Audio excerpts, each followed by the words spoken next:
Okay, that sounds perfect. Awesome. Hey guys, so welcome to the Toronto Hyperledger meetup. This is Shabs, your host from the community, and we have Chen joining us. He's the president of the Open Source Strategies. He's also the a member of the SIG for climate change and accounting. So we are very excited to have him present his views on climate change, especially in the environment that we are in today. So please go ahead and do a more detailed introduction, and then you can kick off the session. Thanks.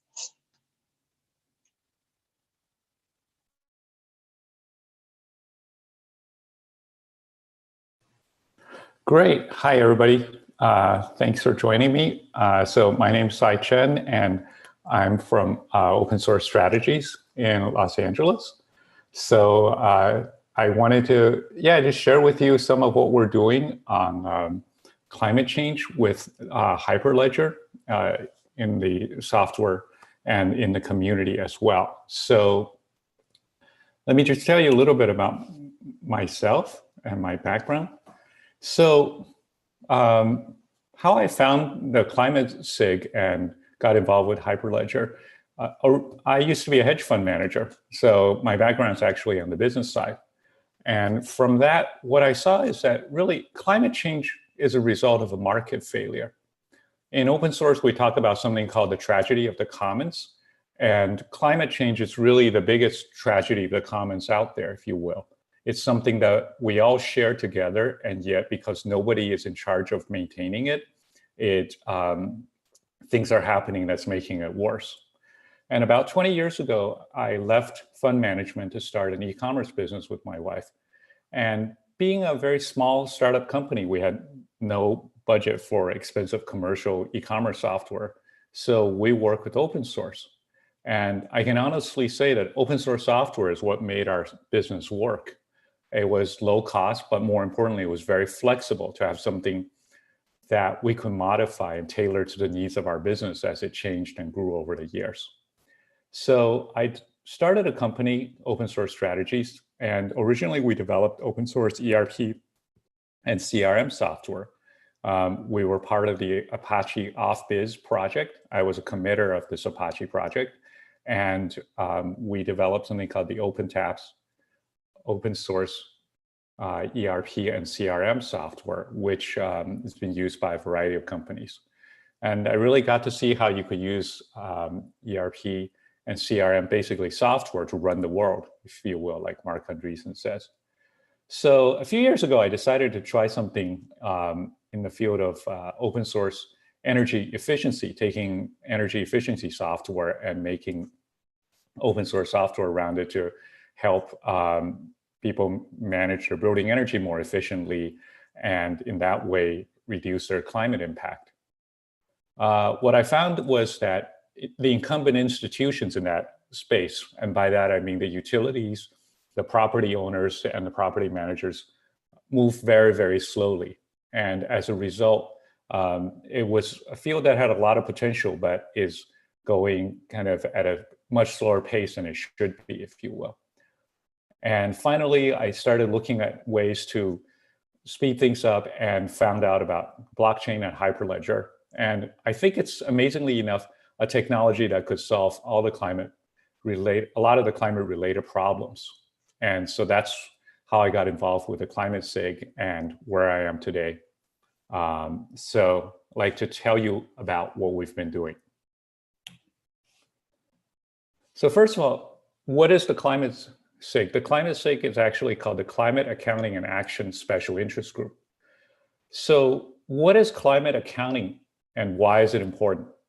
Well, climate accounting is basically calculating emissions that are contributing to climate change from activities and measured emissions factors. So for example, if we know how many kilowatts hours of electricity you use in your building or in your home, there's published data that can be used to calculate how many metric tons of carbon dioxide equivalents that was based on published utility data. And so that can be used to calculate the emissions of your home electricity use, even the amount of power, let's say, that you're using right now to run your computer to listen to this call in terms of the emissions impact. And similarly, if we knew how much you're driving in your car, we knew the miles per gallon of your car and how much emissions are coming out of each gallon of gasoline that's used. That could be used to calculate the emissions from you driving and taking a trip. And by the same token, for you to taking an airplane trip and so on and so forth. So the reason we have this kind of climate accounting is because we want to standardize all the different types of climate emissions, whether it's carbon dioxide, methane, different kinds of nitrogen emissions. And we also want to be able to standardize the measurement of positive and negative climate emissions, both things that are adding to greenhouse gas emissions and things that are removing it or reducing it. So since we're a technical crowd, I like to say that climate accounting is like TCP/IP for climate. It's basically the standard protocol that measures everything that's related to climate, and it's used to coordinate all the action that's out there. And why is this important? Well, climate accounting is the basis of climate action. And this is really important right now because we're coming to actually kind of a pivotal moment in the climate change situation, where a lot of groups are now on board to do something about it. 70% of the people worldwide, and that includes most of the people in the United States, by the way, now believe that climate change is a real and serious problem. Only 3% think it's not serious at all. Those people just are able to get themselves on TV and make a lot of noise on Twitter, but they're definitely in the small minority. And this is in turn motivating major institutional investors, talking about BlackRock and some of the biggest pension funds in the world that manage trillions of dollars of assets, to come together and say, we need to do something about climate change. We need the companies that we invest in to do something. And that's in turn motivating major companies, both technology companies like Google, Amazon, Microsoft, Apple, obviously, but also companies like IKEA, companies like Kering, which is the second largest luxury goods company in the world that owns Gucci, to say, we need to do something about it. It's motivating these large utilities in the United States, Dominion Energy, Duke Energy, to pledge to become carbon neutral. Delta Airlines has pledged to become carbon neutral, and Lyft has been doing it. And most amazingly, Shell, the oil company, has pledged to become a carbon neutral company. So finally, what's good here is that technology is now available to scale renewable energy, electric vehicles, all these things that weren't there 10 years ago to make a positive impact on climate change are now available. So all these things are here, and we just need something to tie them all together so that we know what the impact of everybody is and how to coordinate it. And there's a lot of climate accounting being done today at every level. At the product level, there's something called life cycle analysis, which is basically a model of what happens to a product from the time when it's manufactured through its whole life of being used, and calculating its emissions impact on it. And these go into very elaborate documents called environmental product declarations, which detail many environmental attributes, including the emissions of a product. There are some industry-specific climate accounting standards like eGrid, which is for utilities in the United States, calculates their carbon emissions impact and is published by the EPA. There's building standards. The World Green Building Council LEED is another big one, and they're now turning towards zero carbon buildings and embedded carbon of buildings. There's things like Greenhouse Gas Protocol and the British Standards Institute in the past 2050, which is a long list of ways to measure the climate impact of an organization that covers the energy they use on site, purchase from utilities, all their transportation logistics, purchases of goods, leased assets, et cetera, et cetera. It's very extensive and thorough. There's organizations like Gold Standard and Verified Carbon Standard that measure the carbon impact of offset projects like forestry and land management type of projects that are designed to take carbon emissions out of the atmosphere and sequester them to reduce the climate impact. At the consumer level, then there is organizations like Carbon Neutral, Climate Neutral, and a whole bunch of others now that certify products and companies as to their climate impact and if they are achieving carbon neutrality. And finally, for investors, there's something called the Carbon Disclosure Project, which has been around for a while, and the Sustainability Accounting Standards Board, which is a standard-making body for reporting carbon emissions, among other environmental and governance measures and social measures of major corporations. And finally, at the international level, you've probably heard of the Paris Agreement with national development goals and transfers, international transfers of mitigation outcomes, and a whole bunch of ways for countries to coordinate and account for their climate action. So at many different levels now, we've actually worked out protocols and ways to account for climate and emissions. The problem is that we have a lot of standards and they don't necessarily connect with each other.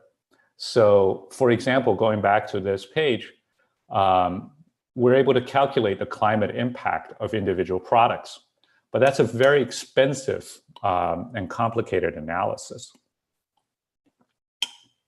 And it doesn't necessarily go into the calculations of all the products that a company would buy. It's not been done for enough products, all the different types of products that are made out there. And then the company level standards don't necessarily get rolled up into the national level standards. A lot of major corporations reporting is survey-based and voluntary. So sometimes they're not very accurate and sometimes they're not very transparent. Company reports, this is our climate impact, but what is the data to back that up? And we don't really know. So if I told you that climate accounting is TCP/IP for climate action, now imagine a world where there's no TCP/IP, there's no common protocol for transferring of data on the internet. So let's imagine a world where video had a totally different protocol for addressing senders and recipients and transferring information than, say, emails and text messages, and everything was done differently. Well, you can imagine what that all means. So yeah, somebody says the US pulled out of the Paris Agreement today. So yeah, this is where people usually get into a question, ask me, well, the government should do this, right? This is a job, this is clearly what the government should do. So the reality of what the government does is this. Okay, here's a map of, or a chart of the emissions by sector in the United States. So transportation, 29%, electric power, 28%, industrial, 22%. This is, a lot of it is from big industrial things like cement and steel. So transportation emissions are regulated by, in the United States, the EPA, the National Highway Transportation Safety Administration, and the California Air Resources Board, specifically for the state of California, but in some ways a leading indicator for the rest of the country. Except airline transportation is regulated by the Federal Aviation Administration. And then intermodal transportation is regulated by 10 different agencies of the United States Department of Transportation.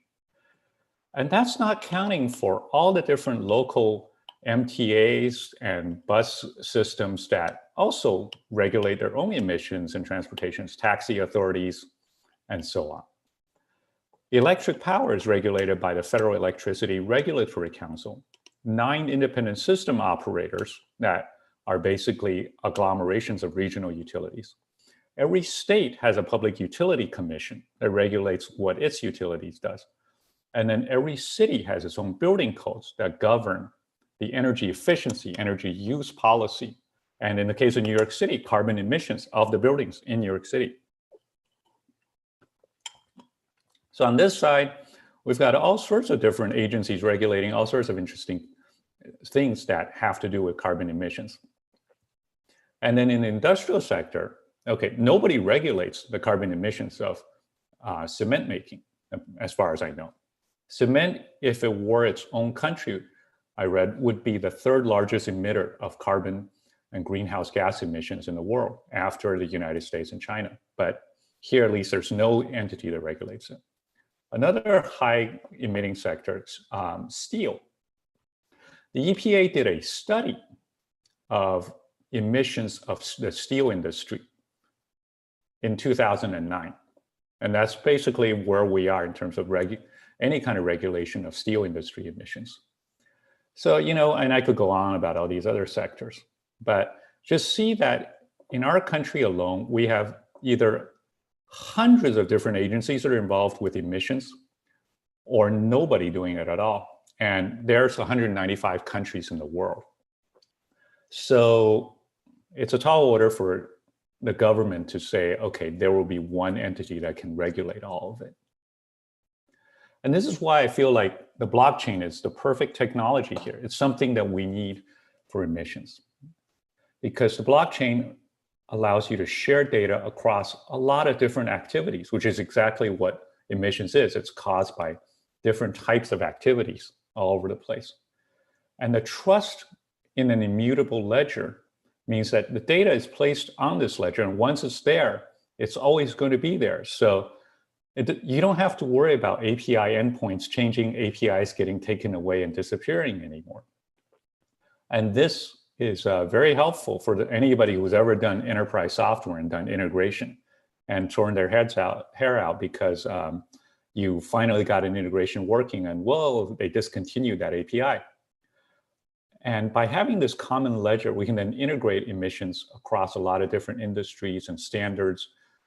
And this gives us efficient data collection, emissions calculation, and most importantly, it allows us to have trust and collaboration without a central authority. It allows us, in other words, to do something about climate change and about carbon emissions without waiting for somebody to magically come along and put all this stuff together. And that's what we're doing at the Hyperledger Climate SIG. So we're a global group of developers who are working on climate and blockchain.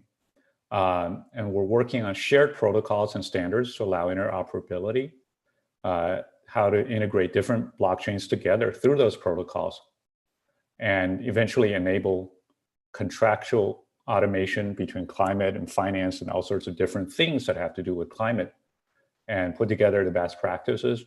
And most importantly, write code. We're building software right now that we're looking to deploy to help do climate accounting and climate action. So some of the groups were divided into different working groups. There's a standards group. I'm mostly involved with the climate accounting group, which is accounting and certification of emissions. There's a consumer disclosure group that's working on how to make people aware of their emissions impact.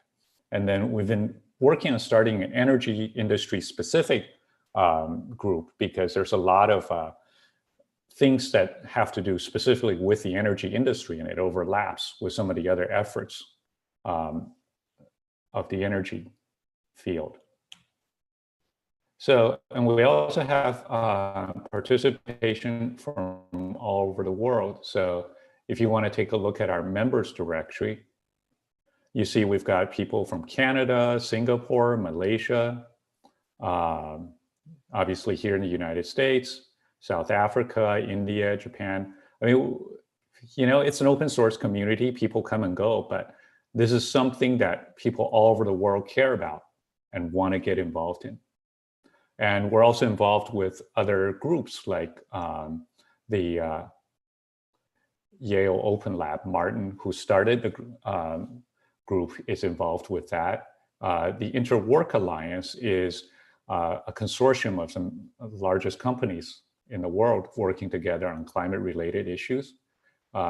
We're involved with the Climate Chain Coalition, started by one of the people who started the community, the Climate SIG, and the Climate Ledger Initiative. And so periodically you get a lot of interesting and different presentations on a variety of topics, like how to use the blockchain to gather data for carbon offset accounting, what we could be doing in the energy industry, in solar finance. So Because climate is such a broad field, there's a lot of different areas that we're also working on and related to. So just want to take a little break and see if anybody has any questions about what we've talked about so far. Because now I'm going to dive into some actual potential use cases. Hey folks, so please feel free to use the chat to post your questions. I don't see any questions coming in on YouTube, but if you guys have any questions, just put it on the Zoom channel. I'll keep a watch out on YouTube as well. Okay, great. So in terms of software that we've been working on, let's think about a use case where, let's imagine there's no central authority or registry, but there's accepted common standards on how to calculate emissions. Okay, and it's a pretty simple format. Like I said earlier, you know how many kilowatt hours of electricity, you can figure out the emissions. And so instead of one central government authority or registry, there's a network of independent auditors. All of us are following common accepted standards, and we want to be able to publish results, emissions results that are trusted by the market, by the general public, by investors. This is where we see as a use case for the blockchain and doing climate accounting, a network of nodes for different auditors linking together in a ledger, all of us using open source chain code to implement those standards. So this is a chart Martin did. And the way to think about it is, let's start at the bottom. And what you have are all sorts of business activities, okay? Like, electricity being used, a trip being taken in a car, some products being purchased. All these things are then, through trusted credentials, being stored on a distributed ledger. And following a set of common standards, they are then accessible by client applications to then feed a variety of different applications at the top, which could do things like automatically verifying the total emissions of a company and publishing that. Another application could say, okay, we're going to offset your emissions by automatically transacting in carbon offsets and in emissions reduction. So a whole bunch of applications could plug into a distributed ledger where the data comes from actual business activities. So a simple example is a utility bill, okay? So you get a utility bill every month or so, right? And it tells you how much energy you use, number of kilowatt hours. So here in the United States, there's something called the Green Button Standard, and it's an XML format that allows us to get utility bill data.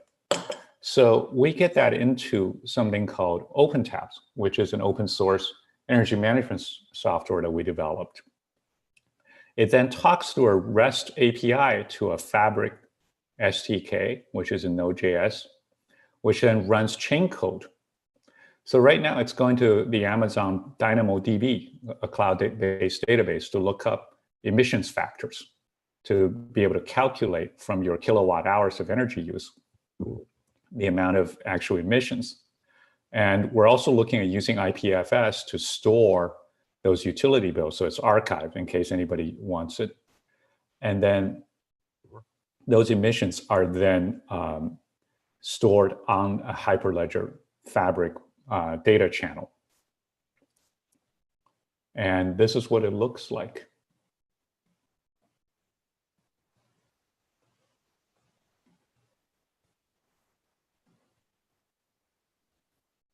You're not missing much. It's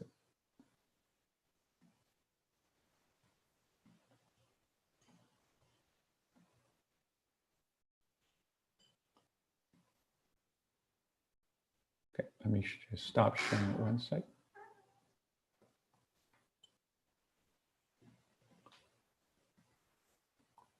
One sec, let me get the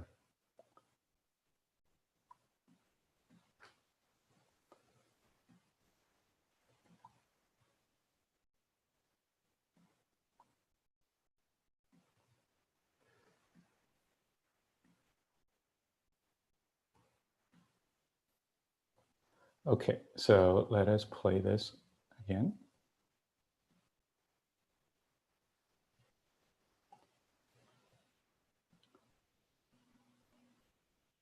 So this, I'm going to show you how we're actually starting up Hyperledger and recording data.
Yeah.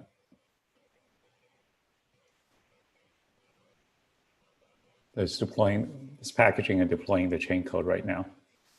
This part takes a little longer, but I want you to see it. This is a real recording.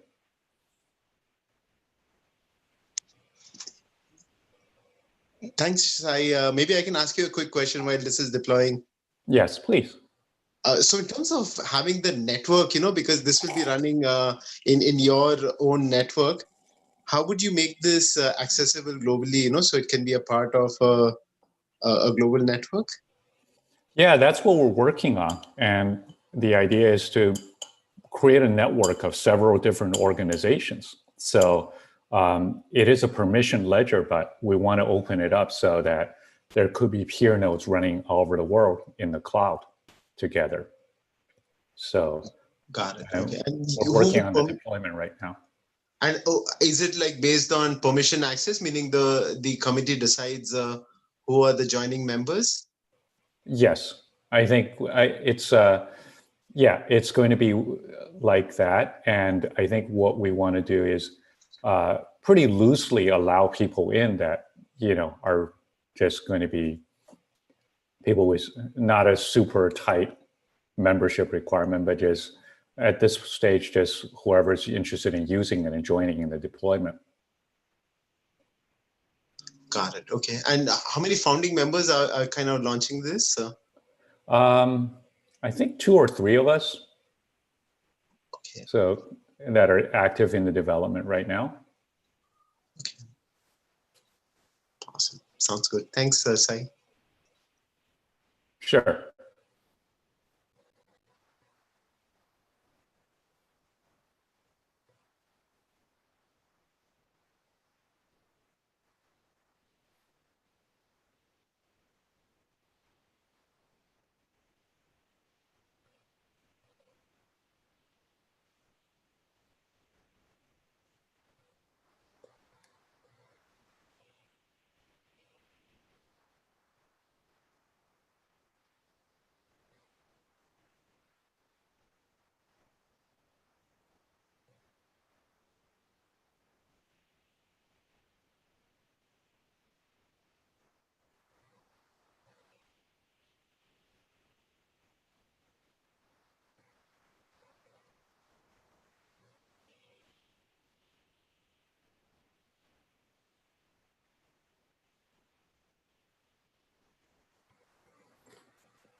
So yeah, that's basically what it looks like in terms of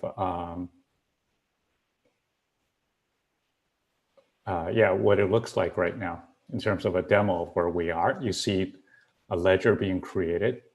So some of the code, okay, this is the Node.js SDK that's used to go in between basically our Django Python application and communicate with the chain code. This is the SDK that then invokes the chain code. And this is the chain code itself that runs the basically emissions calculations and then records data on the chain. So, and this is all open source, by the way, so you can go look at it yourself and set it up and run it. So, okay. So a lot of the interesting questions actually on the YouTube channel is leading me up to this slide. Where do we go with this? Will innovations with silver be useful for regenerative technology? I don't know. I am not an expert on regenerative technology. Percent of the different offshore wind and onshore wind that work and solar panels. Again, not an expert on renewable energy myself. My specialty is, I hope, data and analysis of data and connecting them together as markets. The F-35 is combat ready 11% of the time. Definitely not an expert on the F-35. Sorry, can't help you at all with that one. I think that looks to be a spammer. I think we can move on. Okay, yeah, no, I'm just, I think but the point of this actually is that this is an architecture. You just saw one channel of data, which is utility emissions. But the ability to then scale this up with a lot of different channels of data, okay? So you can have utilities, you can have driving records from a mobile app, you can have flight records from corporate travel, you can have logistics and transportation from UPS, FedEx, from Flexport, I guess different logistics applications. All of those could provide you with data, which can then be calculated as emissions.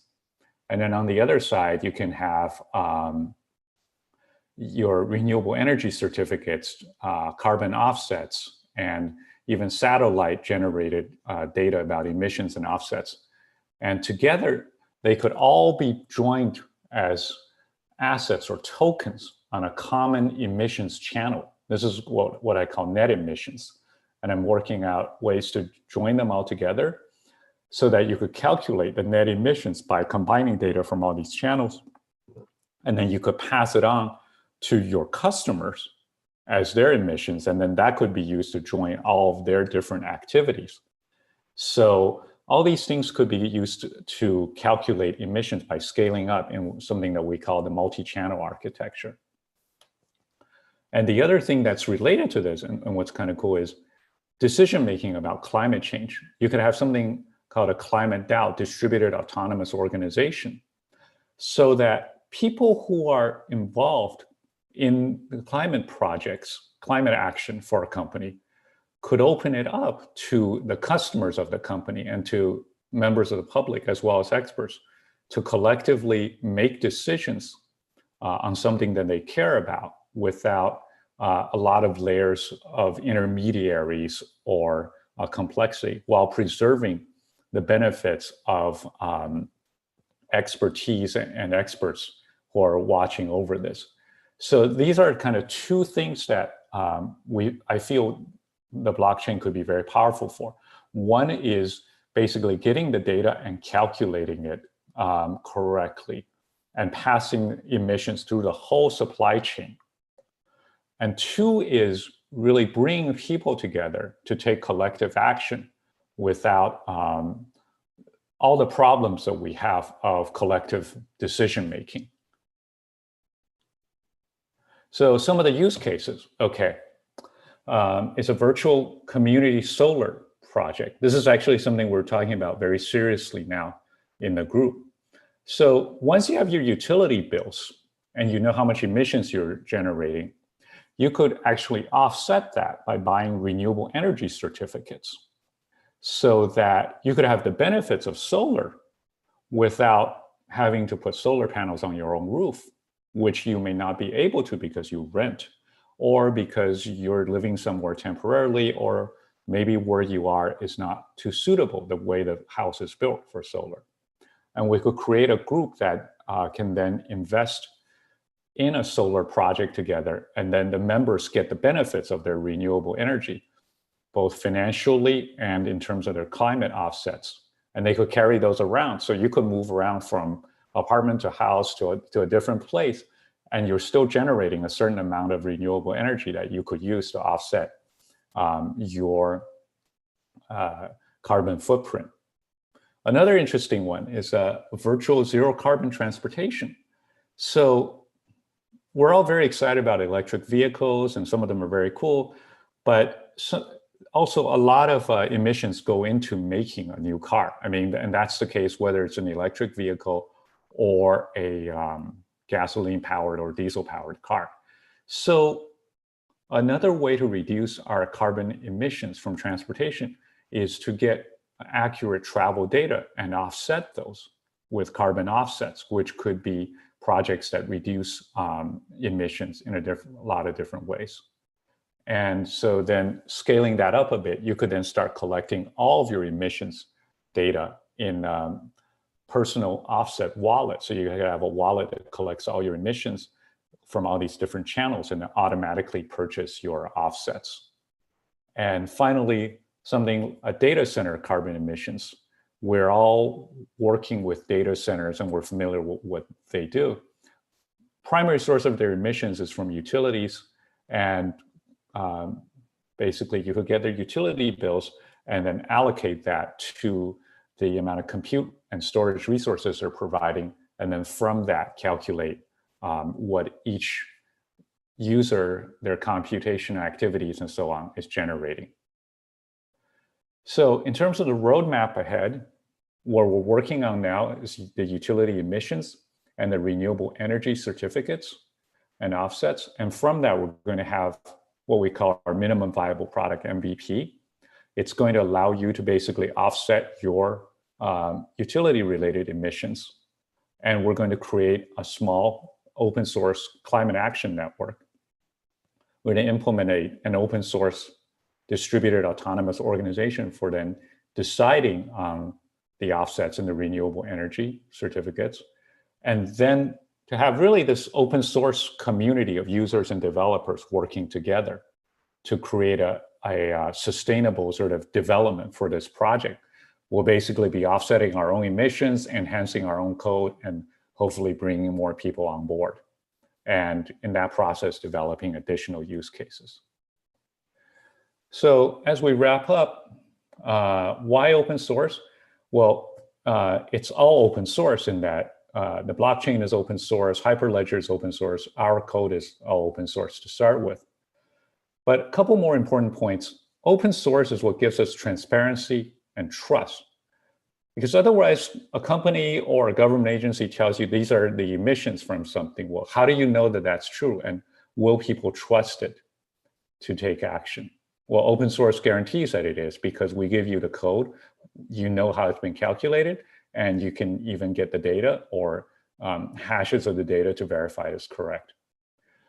The other really important thing about why it needs to be open source is that, and this is something from my own personal experience, seeing how important the flexibility of open source has been to our own business here, is that climate change is a global problem that requires local solutions.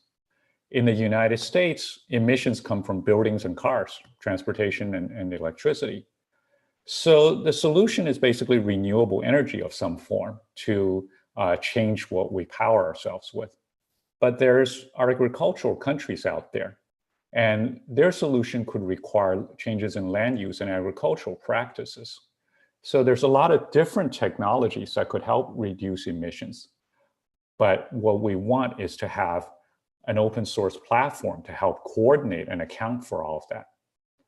And finally, I think that the open source approach, being bottoms up and innovative, is very powerful. You know, from the internet itself to all these different programming languages that we use, to the REST API, to the blockchain, Bitcoin and Ethereum. These all came out of basically this open source world where ideas come from anywhere and can spread on their own merits.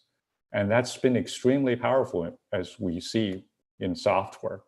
And I think it's going to be very important for solving the climate problem. But it doesn't have to be just a free community as well. Because now open source business models, there's really new opportunities now that we have the blockchain.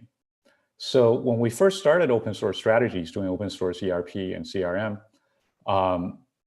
there really was basically, you could provide commercial services, and maybe sometimes you could sell some commercial licenses to business customers for your open source software. Basically, you were providing support. And then the SaaS model came along. So you could give out open source software and then have a hosted version of your software. And those have been successful, but the blockchain takes us a step beyond all of that, in that you can now have a transactional network that runs open source software. In our case, climate accounting and climate offsetting. And so then there could be tokens that represent basically fee to use the network. And as developers, we get tokens for working on and contributing to the network. And as more and more people use the network, the value of those tokens increase, or the number of transactions increases. So those tokens become more valuable, basically, as the network grows. So this gives us a whole new way to say, let's all get together and develop open source software together. And I don't know what made me think of this one, but in case you're part of the 3% that doesn't believe in climate change, just realize that climate is the biggest opportunity for blockchain on a global scale. I mean, it's really a chance for you to work on climate technology, on blockchain technology that addresses a global problem that 70+% of the people, plus all the major corporations and the biggest investors in the world, are signed on to work on together. And this is something where there's not really an incumbent software that you're competing against, but a wide open green field of opportunity. And so it's easier to think big in that case. So here are some links to the Climate SIG. There's an event, actually, pretty interesting event called the Open Climate Collaborathon that's starting next week. And it's going to be an event for all sorts of people all over the world to work together on open source and climate together. And finally, if you want to see more of the software that I just talked about, it's at opentaps.org. So that's basically my presentation. Happy to take any questions and you may have. Thank you, Sai. That was a fantastic walkthrough of all the work you've done. So it was really insightful. Thank you for that. Sure. Thank you. Yeah. We have one question here. It's basically asking, what about the carbon credits? Are they accounted for in this network? The carbon credits, if you mean by carbon offsets, that's the idea of the net emissions calculation. So the idea is you have emissions calculated and then maybe turned into some kind of a token and asset. And then over here, you have the credits, meaning offsets from, say, forestry or regenerative agriculture or whatnot on this side. And together they would be accounted for and offset with each other. Got it. Okay. I think in some cases, it's probably the government which also needs to get involved to issue the credits, right? So would you also have government participation in the network? That would be great, but they don't have to be issued by the government. So for example, there are standards like the gold standard and verified carbon standards that verify carbon credits. And actually in that field, there's two kinds. There's, I guess, the government level credits for measuring carbon emissions and mitigation outcomes. And then there's what's called voluntary credits that are primarily projects that are invested in by individuals and businesses to offset their emissions.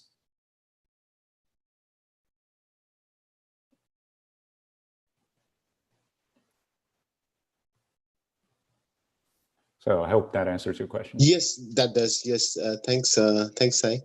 Um, hey, yeah, Tim, thank you for posting the link for the collaborathon. So if anyone is interested for next week. Yeah. And there's also the link to join the Carbon SIG group on the Hyperledger as well, right? Yes. So that's the first link, and we have a mailing list. We actually have calls almost every week now. So every other week we have either a sort of general call or a programming call. That's kind of a developer's call where we really get into just coding and development issues. Oh, awesome. When does the meeting run?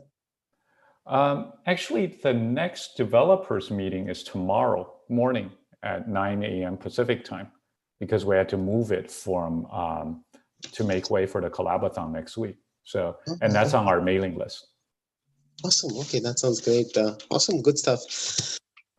All right, thank you so much, Sai. We have a few minutes left. If anyone wants to ask any questions, please go ahead and either on YouTube or on the Zoom.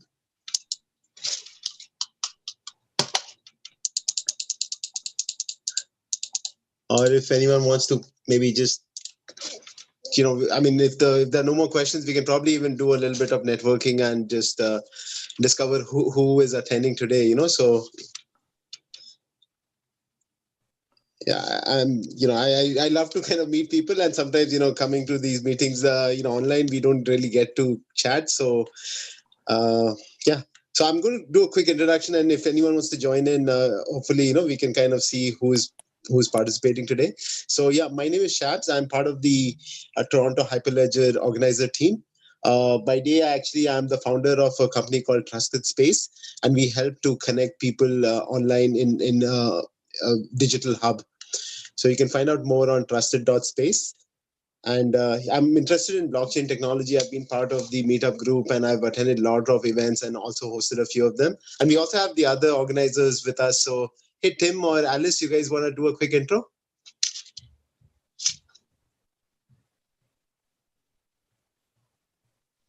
Oh, hey guys. Yeah, thanks for hosting this. And it's a really nice talk. I really like the concept that C has provided. Yeah, I'm Alice, so I'm one of the organizers as well.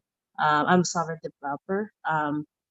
And last time that we did something related to Hyperledger Aries. I think next time we're gonna go with Fabric. So yeah, keep in touch with our meetup page, and feel free to suggest any events in the future.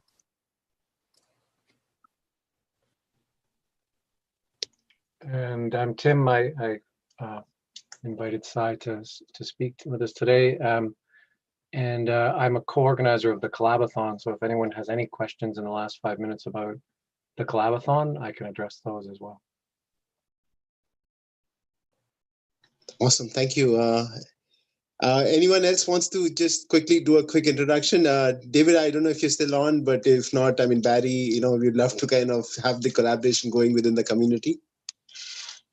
Yeah, I'm still on. This is David. I'm here as a staff member from Hyperledger, and I'm here to support anything the community is trying to do. That includes both the climate SIG that we've been talking about, as well as all these virtual meetups. So it's great to hear what people are interested in and just how I can help.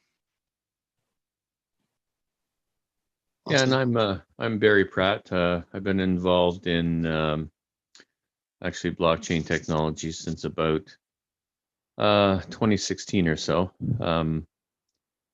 I was lucky enough to be on one of the teams that actually won the first summer Ethereum hackathon that was put on by Blockchain Canada, and from that went on to work with some area people and put together a blockchain course that helped to bring together executives and entrepreneurs and actually teach them just what was blockchain, how it could help their business, and new business models and in digital transformation that really couldn't be done any other way.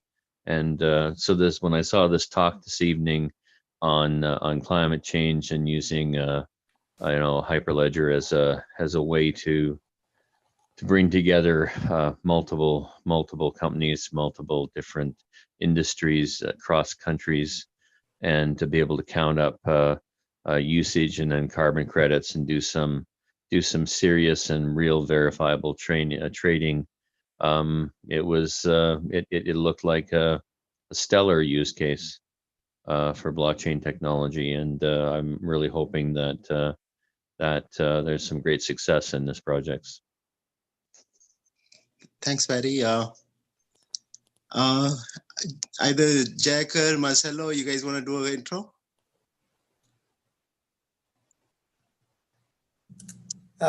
So Marcelo, I am in Toronto doing system integration. I have been following up Hyperledger for only 1 year, so I am relatively new to the topic. Just passionate about climate change, and I was very interested in learning more. Awesome, thank you. Jacket?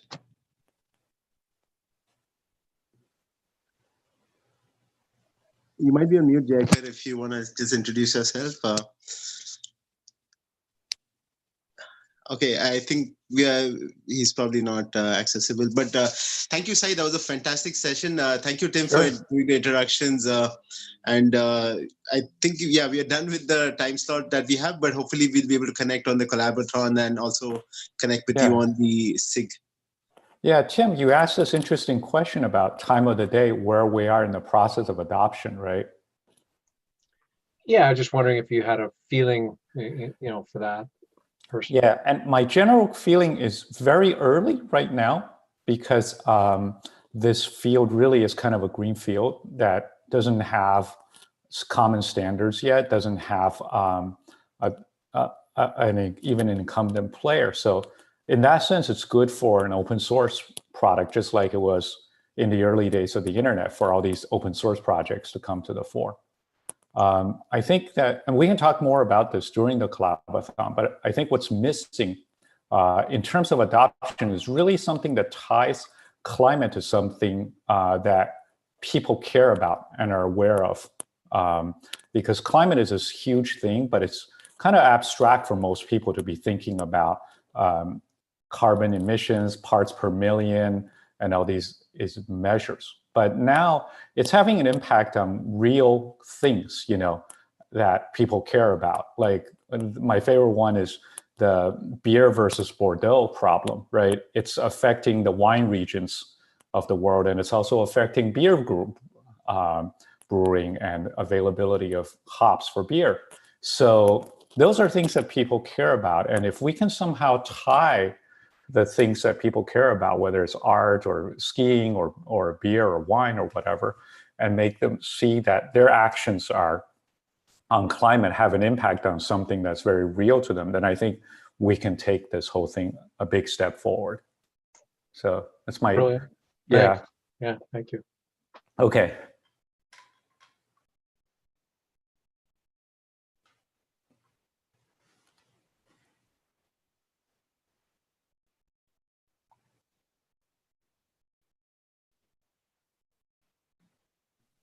Yeah, so I think we don't have any other questions, guys. So again, I'm going to thank everyone for attending, and we will be able to replay the recording on YouTube and circulate it if you want to review it. But have a fantastic rest of the evening, and Sai, thank you again. Okay, great. Thank you. Thank you for having me. Take care, guys. Bye, everyone. Thank you. See you guys.